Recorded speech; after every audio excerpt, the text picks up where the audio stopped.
Assalomu alaykum.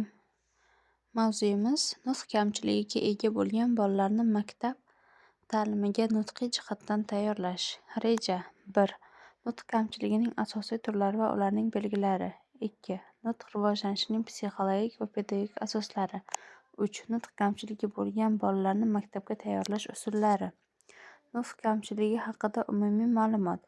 Nutq kamchiligi bolaning so'zlash va tushunish qobiliyatida yuzaga keladigan muammo. Bu muammo maktabga tayyorlash jarayonida muhim rol o'ynaydi. Nutq muammolari aniqlanganda, ularni davolash va rivojlantirish uchun alohida yondashuv talab qilinadi. Nutq kamchiligining asosiy turlari. Nutq kamchiligining turlari fonetik, leksik va sintaktik. Fonetik nuqsonlari talaffuzda muammolarni keltirib chiqaradi. Masalan, R harfini to'g'ri ayta olmaslik. Leksik muammolar so'z boyligining cheklanganligi bilan ifodalanadi. Masalan, oddiy so'zlar ishlatish. Sintaktik muammolar esa gap tuzilishdagi xatoliklar, masalan, grammatik xatoliklar bilan ifodalanadi. Bu turlar ta'lim jarayoniga turli ta'sirlarni ko'rsatadi. Fonetik kamchiliklar. Fonetik kamchiliklar talaffuzdagi xatolar bilan ifodalanadi. Masalan, tovushlarni to'g'ri chiqarish yoki so'zlarni olib kelishi mumkin. Aniqlash usullari orasida nutq yozib olingan holatda tahlil qilish va maxsus testlar o'tkazish kiradi. Leksik kamchiliklar.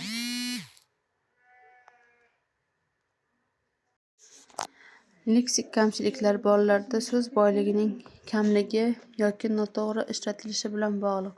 Bu ularning nutq va fikrlash rivojiga ta'sir qiladi. Muammolarni aniqlash va so'z boyligini oshirish uchun maxsus mashqlar o'tkazish mumkin. Yechimlar orasida hikoya qilish, o'yinlar,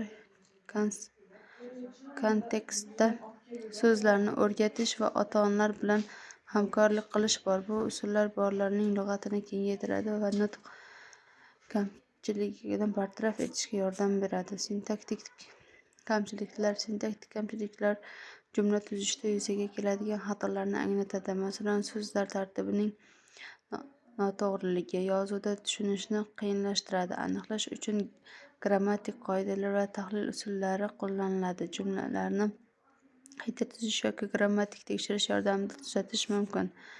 Nutq kamchiligi belgilari. Nutq kamchiligining belgilari o'ziga xos xususiyatlarni ko'rsatadi. Bolalarda nutq kechikishlari, talaffuzdagi xatoliklar va so'z boyligining kamligi aniqlanadi.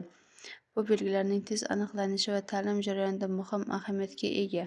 Nutq kamchiligi va ta'lim jarayoni. Nutq kamchiligi ta'lim jarayonida talaffuz, so'z boyligi va jumla tuzilish muammolari bilan namoyon bo'ladi. Bu muammolar o'quvchilarning o'rganishiga va ijtimoiy muhitda muvaffaqiyatiga ta'sir qiladi. Yechimlar sifatida individual darslar, nutq terapiyasi va doimiy mashqlar muhim. Nutq kamchiligini bartaraf etish nafaqat akademik muvaffaqiyatni oshiradi, balki bolalarning mustaqil rivojlanishiga ham yordam beradi. Nutq rivojlanishining psixologik asoslari. Bolalarning nutq rivojlanishida psixologik jarayonlar muhim rol o'ynaydi.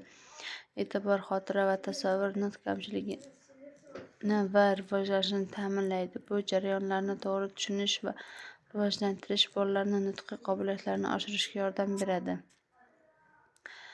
Pedagogik yondashuv. Nutq rivojlanishida pedagogik yondashuvlar muhim ahamiyatga ega. Ular orqali nutqiy qobiliyatlarni rivojlantirish uchun samarali metodlar tanlanadi va qo'llaniladi. O'qituvchilarning roli va ta'lim muhitining sifatiga katta e'tibor beriladi. Bolalarning nutqiy ko'nikmalarini rivojlantirish. O'yin va faoliyatning o'rni katta. O'yinlar orqali bolalar nutqni erkinroq ifoda etishni o'rganadilar. Ijtimoiy muhitda muloqot qilish qobiliyatini oshiradilar. Nutq rivojlanishida individual farqlar. Bolalar o'rtasida individual farqlar genetik va atrof-muhit omillarining ta'siri bilan shakllanadi. Har bir bolaning rivojlanish yo'li o'ziga xos bo'lib, ta'lim jarayoniga individual yondashuvlar muhimdir. Nutq rivojlanishida texnologiyalarning roli. Zamonaviy texnologiyalar, xususan interaktiv o'yinlar, mobil ilovalar va onlayn resurslar bolalar nutq rivojlanishini qo'llab-quvvatlaydi. Ular bolalarning nutqiy ko'nikmalarini rivojlantirishda motivatsiya va qiziqishni oshiradi, shuningdek individual yondashuv imkoniyatlarini kengaytiradi. Nutqiy faoliyatni rag'batlantirish. Bolalarda nutqiy faoliyatni rag'batlantirish uchun motivatsiya va ijobiy muhit yaratish muhim. O'quvchilar rag'batlantirish strategiyalarini qo'llash, bolalar ishtirokini oshirish va muvaffaqiyatlarini tan olish nutqiy rivojlanishga ijobiy ta'sir ko'rsatadi. Nutqiy ko'nikmalarni baholash usullari va mezonlari. Baholash jarayonida individual holatga mos usullar tanlanadi. Obyektivlik, aniqlik va ishonchlilik asosiy mezonlar hisoblanadi. Natijalar ta'lim jarayonini shakllantirishda va bolalarning rivojlanishini nazorat qilishda qo'llaniladi. Nutq kamchiligi bolalarda ta'lim jarayoniga ta'sir qiluvchi muhim muammo. Turli fonetik, leksik, sintaktik, psixologik, pedagogik va ijtimoiy asoslar nutq rivojlanishida muhim.